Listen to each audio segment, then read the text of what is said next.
सिटूच्या राज्य उपाध्यक्ष, राष्ट्रीय कार्यकारिणीचे सदस्य आणि अंगणवाडी सेविका मदतनीस संघटनेच्या खेळाडीच्या नेत्या कॉम्रेड सुभाष शमीम यांना मी विनंती करतो की त्यांनी आपल्याला संबोधन करावं.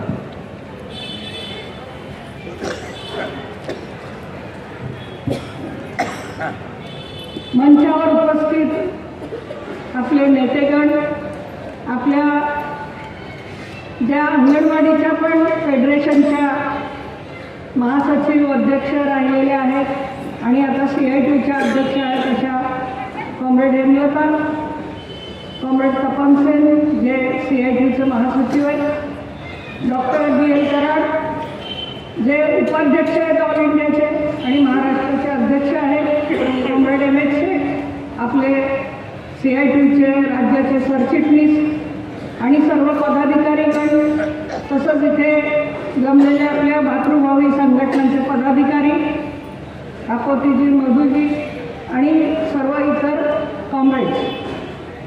आज इथे सर्व प्रतिनिधीगण तर आहेतच, पण मुंबईहून सुद्धा बऱ्याचशा वस्त्यांमधून घर कामगार, अंगणवाडी कर्मचारी, आशा या सर्व आलेल्या आहेत, कंत्राटी कामगार आलेले आहेत आणि आपल्याला दिसतं की महिलांची संख्या खूप चांगली आहे, मोठी आहे आणि हे एक फार चांगलं लक्षण आहे आपल्या दृष्टीने. याचं कारण आहे की आपण जेव्हा क्रांतीची गोष्ट करतो, आपल्याला समाज बदलायचा आहे, आपल्याला सत्ता परिवर्तन करायचं आहे.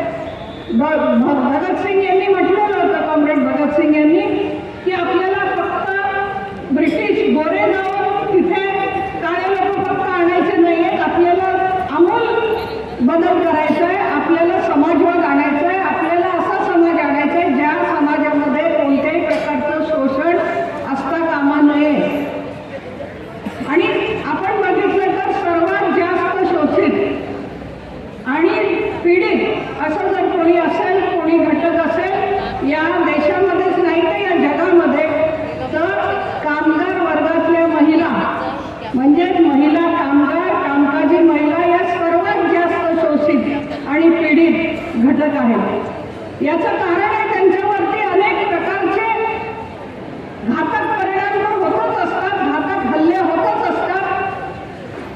ते जिथे काम करतात तिथे त्यांना गृहीत धरलं जातं, महिलांच्या श्रमाला गृहीत धरलं जातं, महिलांच्या श्रमाला मोल नाही, कमी पगारावर, कमी मानधनावर त्यांना परमनंट करण्याची गरज नाही आणि हे मानलं जातं की त्यांची कमाई ही पिठासाठी नाही तर पिठापुरती आहे. म्हणजे फक्त कुटुंबाला हातभार लावणं किंवा पॉकेट मनीसाठी काम करणं हे महिलांचं काम आहे असा भ्रामक समज समाजाने पसरवलेला आहे. आणि त्या समाजाने म्हणजे कोणी पसरवलेला आहे? अर्थातच मालक वर्गाने पसरवलेला आहे त्यांच्या फायद्यासाठी. कारण समाजामधला फार मोठा भाग कामगार वर्गाचा आहे. कामगार वर्ग असं म्हणेल का की माझ्या पत्नीला अर्धा पगार मिळाला तरी चालेल? कधीच म्हणणार नाही. तो म्हणेल तिला पूर्ण पगार मिळाला पाहिजे, कारण शेवटी तो पगार त्यांच्या घरामध्ये येणारा त्यांच्या कुटुंबासाठी वापरला जाणार. त्यामुळे तो कधीच म्हणणार नाही, कामगार वर्गातला पुरुष वर्ग हा कधीही म्हणणार नाही की माझ्या पत्नीचं किंवा माझ्या बहिणीचं किंवा आमच्या घरच्या महिलांचं शोषण झालं पाहिजे. म्हणजे हे बनवलेलं आहे कोणी, हा समज कोणी निर्माण केलेला आहे.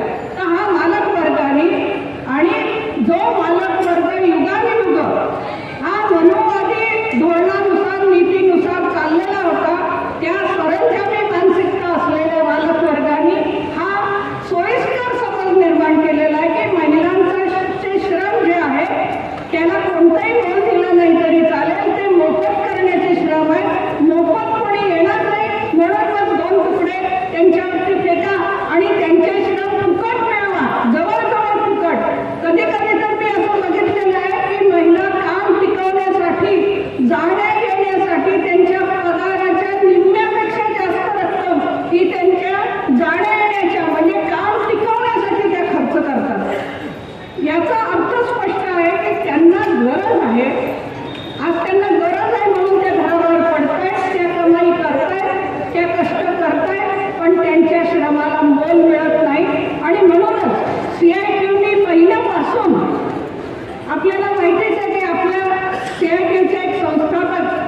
बीटी रणदिवे आणि विमलताई रणदिवे यांनी कामकाजी महिला समन्वय समितीची मुहूर्तमेढ रोवली पूर्ण देशभरामध्ये आणि त्यांनी या कामगार महिलांना न्याय मिळाला पाहिजे म्हणजे म्हणून CITUच्या अंतर्गत एक मुवमेंट, एक चळवळ महिला कामगारांची उभी केली आणि CITUला पूर्णपणे या महिला कामगारांच्या पाठीशी उभं राहण्यासाठी उद्युक्त केलं आणि त्यांच्या पावलावर पाऊल ठेवून त्यांना आदर्श मानून आज CITU ही कामगार महिलांना संघटित करण्यामध्ये आघाडीची भूमिका घेते.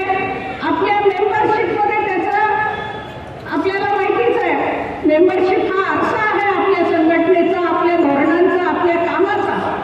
आपल्या मेंबरशिपमध्ये आज 53% सभासद या महिला कामगार आहेत आणि ही अतिशय अभिमानाची गोष्ट CITUसाठी आहे. याचा अर्थ स्पष्ट आहे की CITU कामगार महिलांना न्याय मिळवून देण्यासाठी लढते, म्हणूनच CITUकडे एवढ्या महिला आकृष्ट झालेल्या आहेत. आता या महिलांना संघटित ठेवणं, मग त्या योजना कर्मचारी, अंगणवाडी, आशा किंवा शालेय पोषण कर्मचारी असोत किंवा बाल कामगार शिक्षक असोत किंवा घरेलू कामगार असोत किंवा इतर कुठल्याही बांधकाम क्षेत्रातले महिला कामगार असोत, शेतमजूर महिला असोत, ऊसतोडणी कामगार असोत, सगळ्यावर कोणत्या ना कोणत्या प्रकारे शोषण होतोय, अन्याय होतोय, अत्याचार होतोय.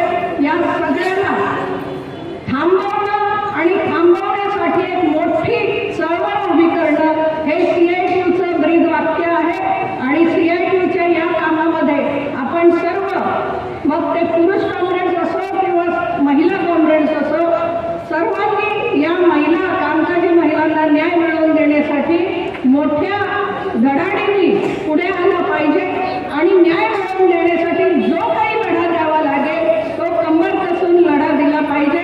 एवढंच या प्रसंगी आवाहन करते आणि CITUनी मला बोलायला संधी दिली. कामकाजी महिलांना संघटित करण्यासाठी गेले काही वर्ष जो काही प्रयत्न आपला सुरू आहे, कमी पडत असेल प्रयत्न, कारण सगळ्यांचे हातभार लागले पाहिजे, परंतु त्यासाठी एक मला काम करण्याची संधी दिली त्याबद्दल धन्यवाद. एनकीला जिंदाबाद.